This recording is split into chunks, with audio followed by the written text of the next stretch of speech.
Welcome viewers, खोजबीन में आपका स्वागत है। मैं हूं शोएब उद्दीन।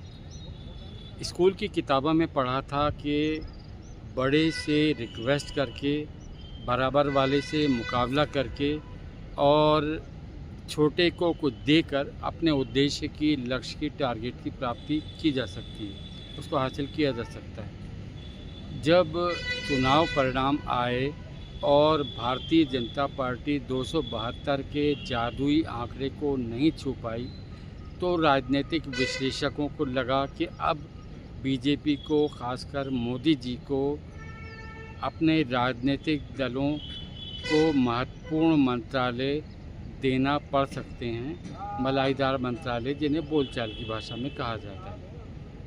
साथ ही लोकसभा अध्यक्ष का जो पद है वो जेडीयू, खासकर टीडीपी के साथ शेयर करना पड़ सकता है। लेकिन मोदी जी सरप्राइज़ देने के लिए जाने जाते हैं। उन्होंने सारे राजनीतिक विश्लेषकों को गलत साबित करते हुए सभी महत्वपूर्ण मंत्रालय बीजेपी के पास रखे और बचे खुचा जो था वो सहयोगी दलों के साथ उन्होंने शेयर किया, बांटा। टीडीपी और जनता दल यूनाइटेड शुरू में चाहते थे कि लोकसभा अध्यक्ष का पद उन्हीं के पास रहे। ऐसे में जब सरकार की जो मुख्य पार्टी बीजेपी है उसके पास पूर्ण बहुमत नहीं है, तो ऐसी स्थिति में लोकसभा अध्यक्ष की भूमिका महत्वपूर्ण हो जाती है। अगर जनता दल यूनाइटेड और तेलुगु देशम पार्टी के सांसद बीजेपी में चले जाते हैं तो ऐसी स्थिति में दल बदल कानून तब लागू होने में देरी होगी अगर बीजेपी का लोकसभा अध्यक्ष होगा। लेकिन अगर इनमें से किसी पार्टी का लोकसभा अध्यक्ष होता है तो ऐसी स्थिति में दल बदल कानून के डर से सांसद दल बदल करके बीजेपी में नहीं जाएंगे। दरअसल टीडीपी और बीजेपी और सहयोगी दलों को ये डर है कि बीजेपी चाहेगी कि उसको सहयोगी दलों की ब्लैकमेलिंग या कहें कि शर्तों के आगे बार बार झुकना ना पड़े। इसके लिए वो चाहेगी कि उसके पूर्ण बहुमत प्राप्त हो जाए। दरअसल टीडीपी और जेडीयू ने चुनाव के समय लंबे चौड़े वादे किए थे। अब उन वादों को पूरा करने के लिए उन्हें बड़ी धनराशि की ज़रूरत है, जिसको वो अपने दम पर इस राज्य के स्तर पर नहीं जुगाड़ कर सकते। उसके लिए उन्हें केंद्र की मदद चाहिए। अब ऐसे में जेडीयू को बिहार में और तेलुगु देशम पार्टी को आंध्र प्रदेश में अपने वादों को पूरा करने के लिए केंद्र से बड़े पैकेज चाहिए। यहाँ तक कि बिहार में जो नीतीश कुमार मुख्यमंत्री हैं वो तो चाहते हैं कि बिहार को और विशेष राज्य का दर्जा मिले, और आंध्र प्रदेश में की भी लगभग ऐसी ही कुछ डिमांड है।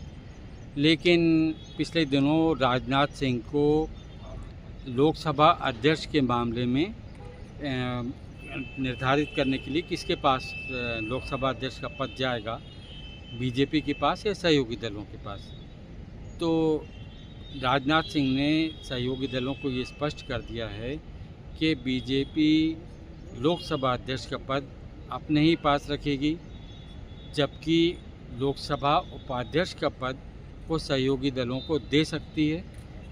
पिछले जो इतिहास देखें भारत के लोकतांत्रिक परंपरा का, तो अध्यक्ष का जो पद होता है वो सत्ता दल के पास होता है, जबकि विपक्ष के पास उपाध्यक्ष का पद होता है। लेकिन पिछले 10 साल में ये परंपरा नहीं निभाई गई।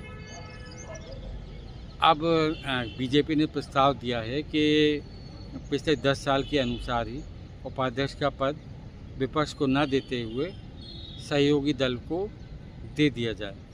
पिछले 10 साल से सहयोगी दलों को उपाध्यक्ष का पद लोकसभा के नहीं दिया जा रहा था। अब मौके का फ़ायदा उठाकर कांग्रेस ने भी टीडीपी को प्रस्ताव दे डाला है कि अगर टीडीपी अपना लोकसभा अध्यक्ष के लिए प्रत्याशी खड़ा करती है तो फिर उस कांग्रेस और इंडिया अलायंस जो है वो बीजेपी को समर्थन देने को तैयार है। टीडीपी ने भी इसका फ़ायदा उठाकर बीजेपी पर दबाव डालने का मौका छोड़ा नहीं।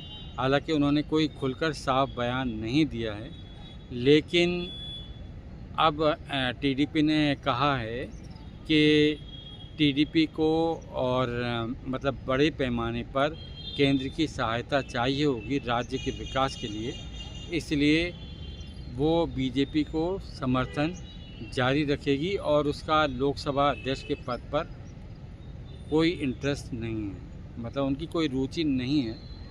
साथ ही में बहुत सारी अलग अलग खबरें चल रही हैं, जैसे कि जब राहुल गांधी को जब सज़ा सुनाई गई थी तो उनकी लोकसभा की सदस्यता कुछ समय के लिए चली गई थी। ऐसे में उनसे तुरंत बंगला खाली करा लिया गया।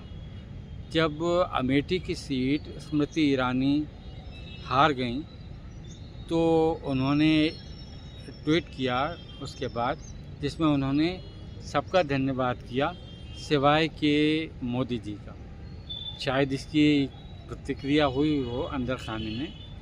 तो उसके बाद उन्होंने एक अलग से ट्वीट किया जिसमें उन्होंने मोदी जी को भी धन्यवाद दिया। अब स्मृति ईरानी को 4-5 और सांसद हैं, उनके अलावा स्मृति ईरानी को भी नोटिस मिला है कि वो अपना बंगला खाली कर दें। जब स्मृति ईरानी को राहुल गांधी को बंगला खाली करने का नोटिस दिया गया था तो पत्रकारों ने पूछा कि ये जल्दबाजी क्यों, तो स्मृति ईरानी ने कहा था कि राहुल गांधी की पर्सनल प्रॉपर्टी नहीं है, ये जो है जनता का पैसे का बंगला है, ये एक तरह से जनता की संपत्ति है। ऐसे में राहुल गांधी को जल्द से जल्द खाली करना चाहिए। राहुल गांधी ने अपना बंगला खाली करने में देरी भी नहीं की। अब स्मृति ईरानी का बंगला खाली करने की नौबत आई है।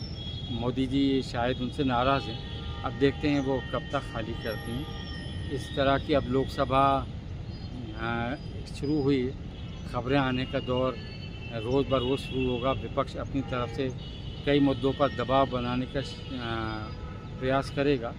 लोकसभा की सदस्यों की शपथ ग्रहण समारोह था तो उसमें जब धर्मेंद्र प्रधान आए तो नीट की आवाज़ें विपक्ष ने उठाई।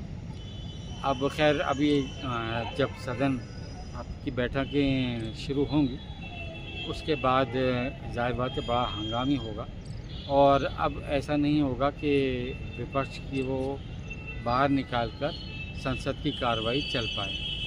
अब जो आगे की घटनाक्रम होगा तो हम उसमें आगे बात करते रहेंगे। प्लीज़ हमारा चैनल लाइक कीजिए, सब्सक्राइब कीजिए। आपके कमेंट्स पढ़कर हमें अच्छा लगेगा। हमारा वीडियो देखने के लिए धन्यवाद।